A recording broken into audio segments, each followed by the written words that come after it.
Hello and a very warm welcome to Rajya Sabha TV. I'm Tina Jha with Breakfast News. Let's begin with the top stories. Prime Minister Narendra Modi enthralls an 18,000-strong crowd at New York's iconic Madison Square Garden, exhorts them to stand up and contribute in India's development.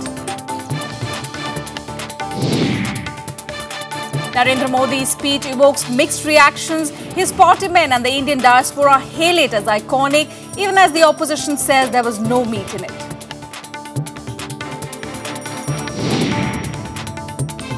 AIADMK Chief Jayalalitha to apply for bail in the Karnataka High Court today. O. Paneerselvam likely to take oath as Tamil Nadu Chief Minister today.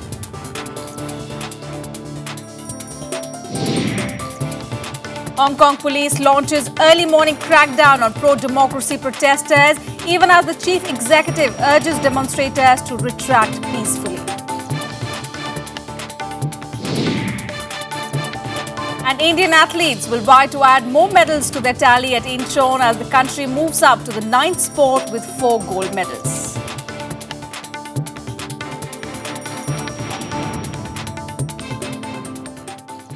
Hailed as strong-headed and not a yes man, Prime Minister Narendra Modi got a rousing welcome at New York's iconic Madison Square Garden last night. It was clear that the Indian diaspora has high hopes from the Prime Minister, whose words did not disappoint them. He promised to make development a mouse movement in India and put every effort to take the country to new heights. Prime Minister Modi also highlighted the schemes launched by his government since taking over in May. Bharat के पास बहुत संभावना है। मैंने अभी एक कार्यक्रम launch किया है और पूरे विश्व को निमंत्रण देता हूं। मैं यहां बैठे हुए आपको भी निमंत्रण देता हूं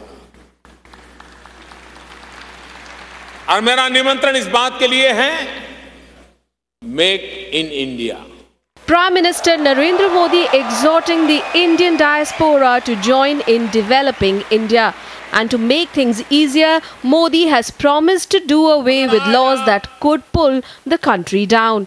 He took a swipe at the previous UPA government, saying he has made it his mission to get rid of a maze of useless laws.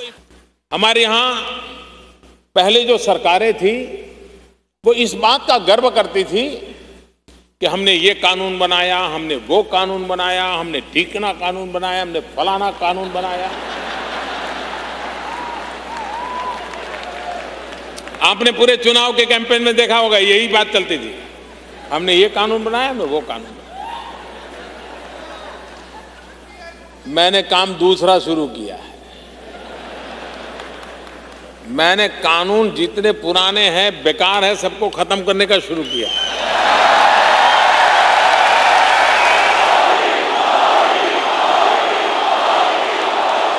As the 18,000-strong crowd chanted his name, Prime Minister Modi was quick to thank them, saying he would repay that loan by building the India of their dreams.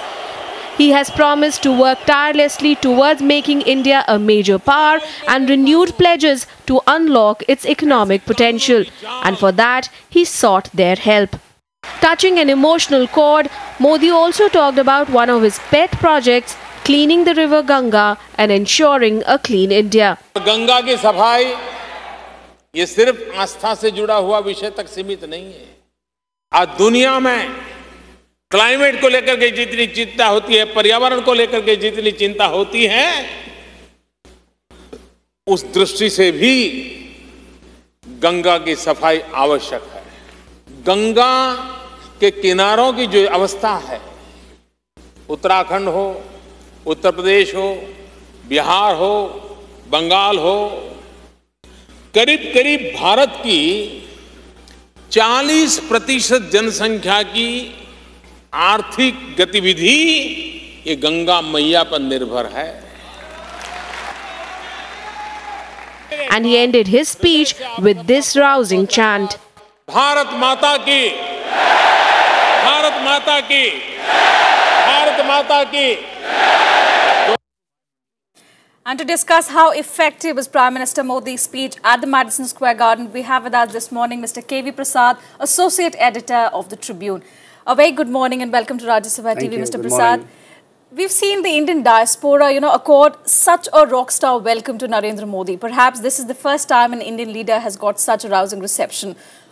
Do you think Narendra Modi, with his speech last night at the Madison Square Garden, was able to give it back to the Indian Americans, convincing them, getting them on board as far as his development initiatives are concerned in India? Well, I think it was largely clear that Mr. Modi is a great communicator, and last night's speech or early afternoon speech in New York was a very clear indicator that he knows he can connect to the people, and you could hear the spontaneous periodic applauses from the people on issues, which obviously shows that it touched their hearts. Having clearly bagged him, in fact, he did mention in his speech that it was some kind of a thanksgiving for all the support many of them lent to his campaign, having spent months weeks on months together in India in hot and humid conditions when the elections were there.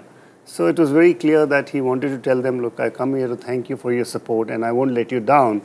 And the crowds and the people really enjoyed it.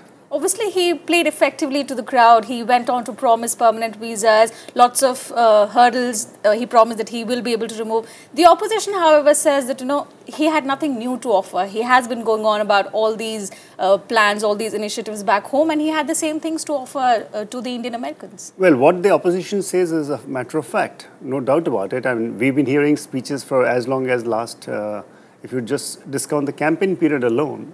For the last 1 year, Mr. Modi has been touching on various issues that he thinks are important and needs to be focused on. And during the campaign, we heard some of these issues being highlighted and underscored by Mr. Modi in particular and the BJP in general. So it was but natural that some of them had to be reinforced. And Mr. Modi did also kind of indicate that some of these steps he's taken to push the envelope, as they say in America, on the table to say, look what I've done, look what I'm doing. So it's very clear that the opposition observation, but then what else can a person who's just come to power barely 3 months ago offer and say? Because there are just a few gingerly steps the government has taken. Some of them are evident, some not so evident. So we'll have to wait and see and give the government the opportunity to showcase its work. Prasad, do stay with us. We'll continue speaking to you. In the meanwhile, let's listen in to how the Indian Americans reacted to Prime Minister Narendra Modi's speech. Prime Minister Narendra Modi enthralled the audience at the Madison Square Garden, sometimes touching an emotional chord with the crowd. It was a welcome change to see an Indian leader being welcomed as a rock star. Here are just some of the reactions that followed his speech. ये जो Madison Square पे आदरणीय मोदी जी हमारे भारत के प्रधानमंत्री जी ने जो वक्तव्य दिया, ये ऐतिहासिक वक्तव्य था और यह दुनिया में सबसे ज़्यादा व्यूड, देखा गया, सुना गया ऐसा वक्तव्य रहा है। तो अच्छा लगता है, चाहे उसे मैनेज ही क्यों ना किया गया हो, वो अच्छा लगता है। He's strong-headed Prime Minister. He's not a yes man. So it looks like the way the trend is going forward, as I mentioned, Brazil, Japan, and relation with China is opening up a lot of doors for India, and America is very keen. They're a little bit nervous. They don't want to lose the race. Whatever he is going to do, he's going to do. He's a very determined person. He has done great for Gujarat state, and I'm sure he's going to do great for the country. It was not a speech to me. He was so honest, and I think he will do what he's saying. I mean, there's a lot of confidence. कि किस तरह से G8 की जगह G all करके और सारे विश्व का विकास करके और हम आगे बढ़े, तो उसने जो एक नया चैलेंज दिया है यूएन को अपना रोल रिवाइव करने के लिए, मेक टू इंडिया करके उसने इंडिया और विश्व को अगेन लो प्रोडक्शन कॉस्ट के लिए प्रेरित किया है। Look, whatever happened in the last 60 odd years, both countries made some mistakes, but Mr. Modi has got the total strategy that both countries, America and India, can work in economy, can work in world politics.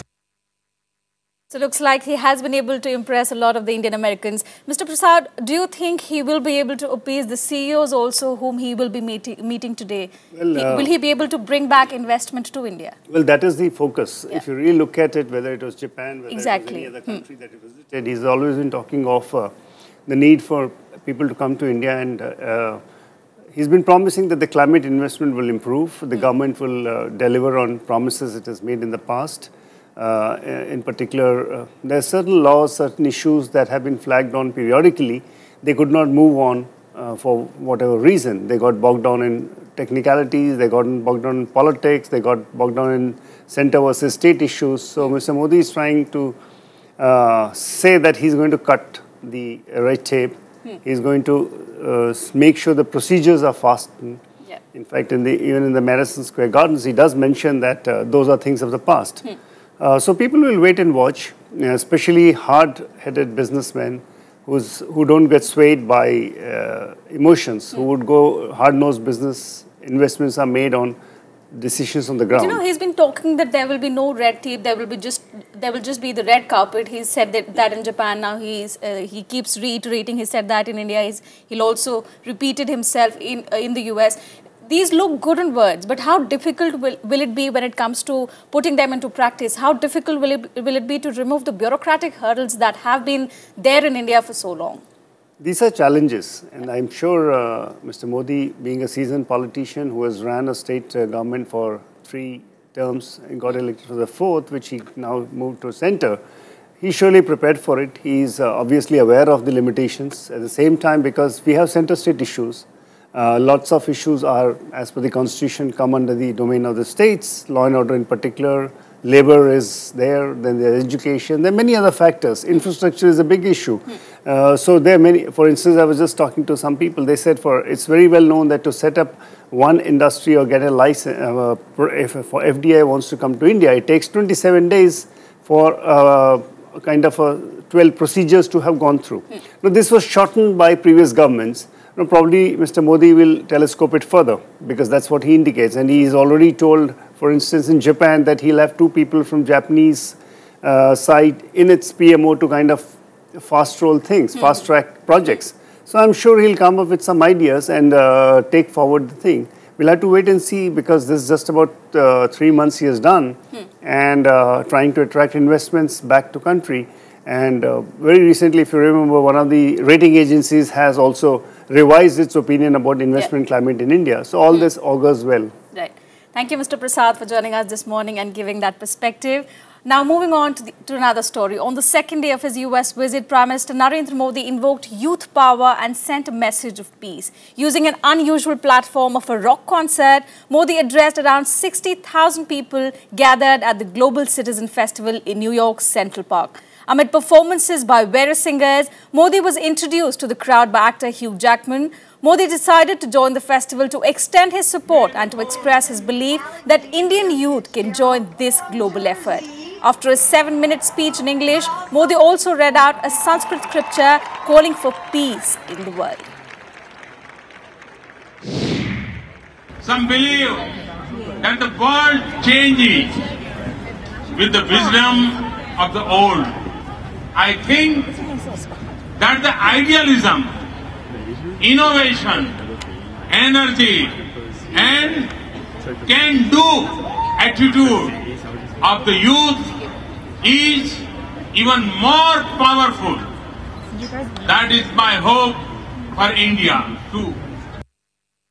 All right, we'll slip into a very short break here. Up next, President Barack Obama says his country underestimated the threat from the Islamic State. Details to follow after this quick break. Do stay with us.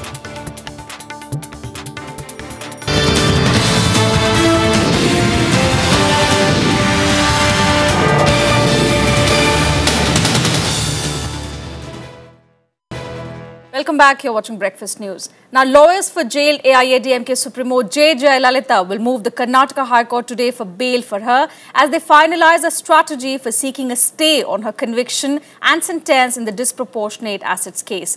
Meanwhile, AIADMK named Jaya loyalist O. Paneerselvam as the new Chief Minister of Tamil Nadu. Within hours of being elected as the leader of the legislature party, Paneerselvam was invited by Tamil Nadu Governor K. Rosaiah to form a government. He is likely to take oath of office later today. Amid angry protests and a statewide shutdown, the AIADMK named J. Jayalalitha loyalist O. Paneerselvam as his successor on Sunday.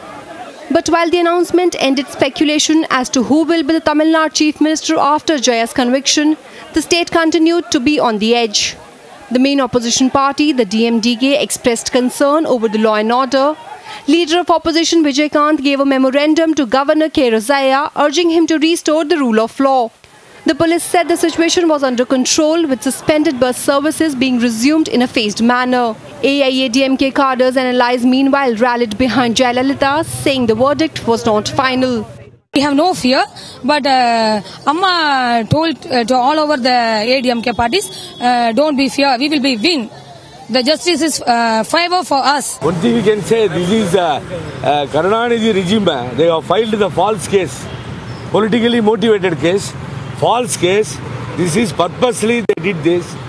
We will appeal to the court for further, as per the Honorable Amma direction.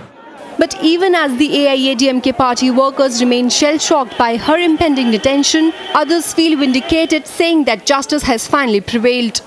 This judgment of the Sessions Court is a significant vindication of the constitutional principle of rule of law be applicable not only to the common citizens but also those persons who are holding high public office. On Saturday, Jayalalitha became the first serving Chief Minister to be handed down a 4-year jail term by a special court and a 100 crore fine in a disproportionate case. To Jayalalitha, this means immediate disqualification as an MLA, and unless a superior court overturns the conviction, she now runs the risk of being barred from contesting elections for the next 10 years. Bureau Report, Rajya Sabha TV. Fresh clashes erupted in Hong Kong as the riot police advanced on pro-democracy protesters in the wee hours today. What began as a small pro-democracy protest a few days ago has now turned into a mass violent movement. Here's a report. All of us will support the students here, and I think even not today, maybe tomorrow or even later, more people will come and we will support and we will fight for our democracy. We have to stand out to fight for this, to fight for the democracy. Real democracy, and they still want to remote control Hong Kong.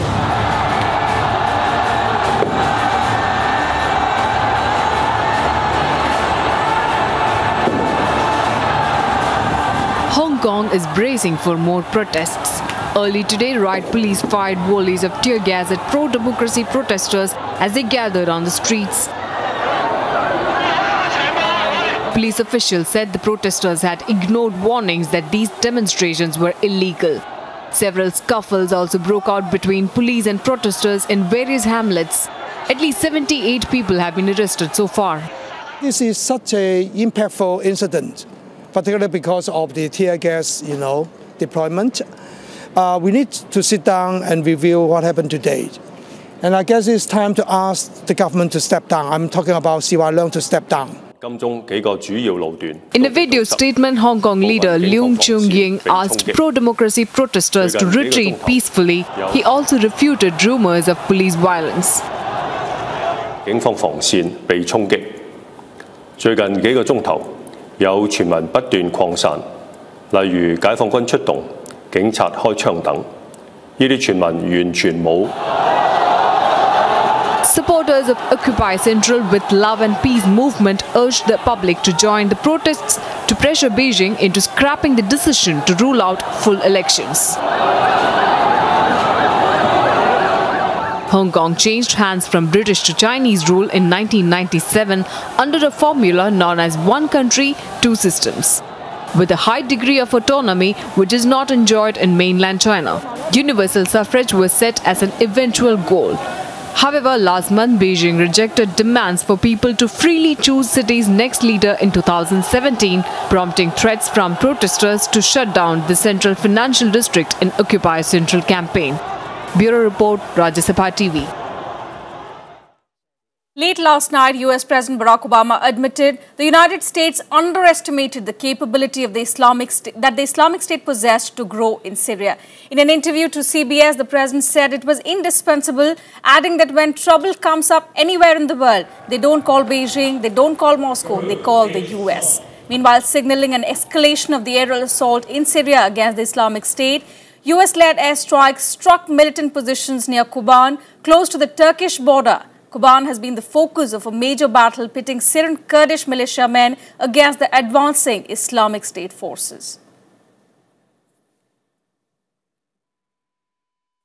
Over 30 people have died and more than 40 injured after volcano of Mount Ontake in Japan erupted on Saturday. Japanese military and the police are engaged in the rescue operations, even as the volcano was still erupting, pouring smoke and ash and hundreds of meters into the sky.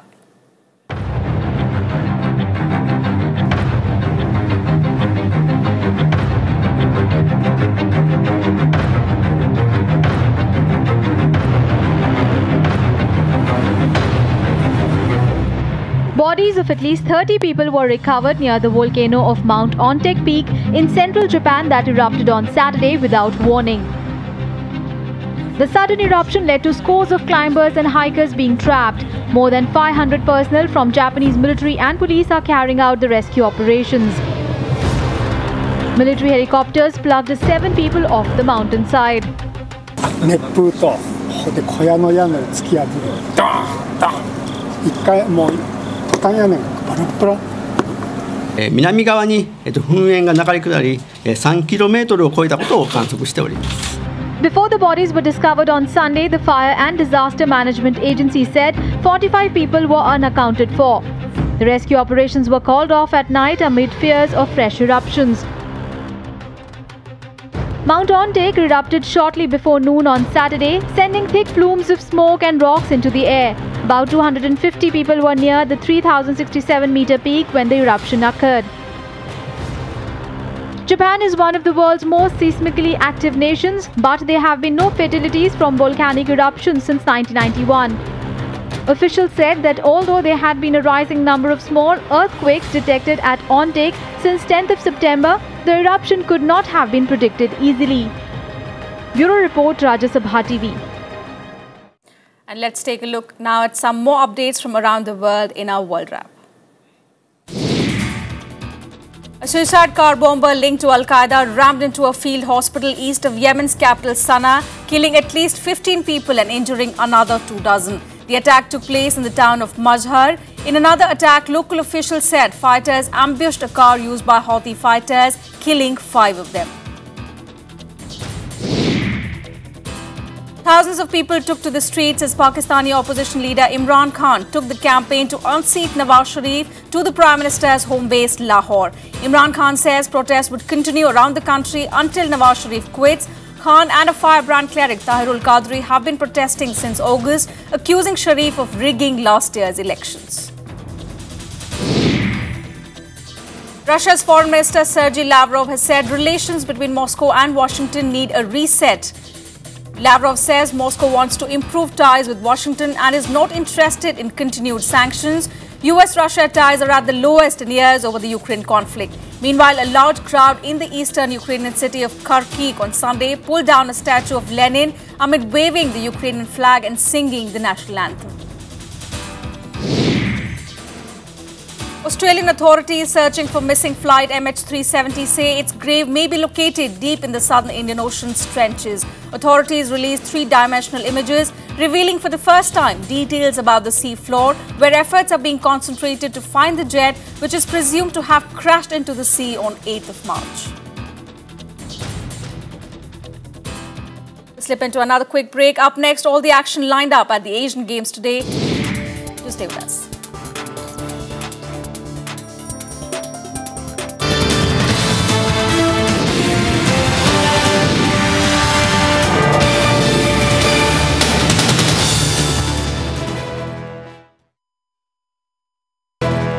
Welcome back.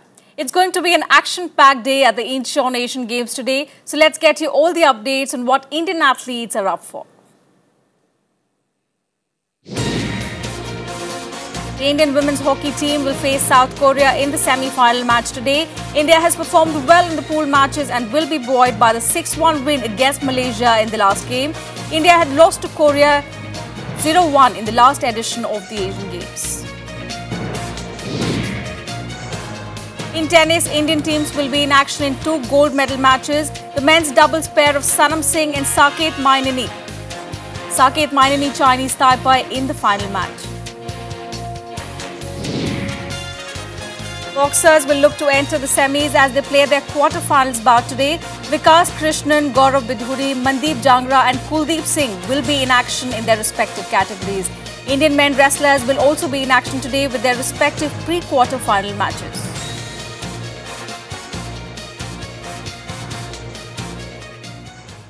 India has added 17 medals in the last 2 days to take their total count up to 35. Let's have a look at the medals tally at the end of day 9. China are unchallenged at the top with 105 gold medals. Host Korea are placed second with 42 gold medals, followed by Japan with 34. India has moved up to the 9th place with 4 gold, 5 silver and 26 bronze medals.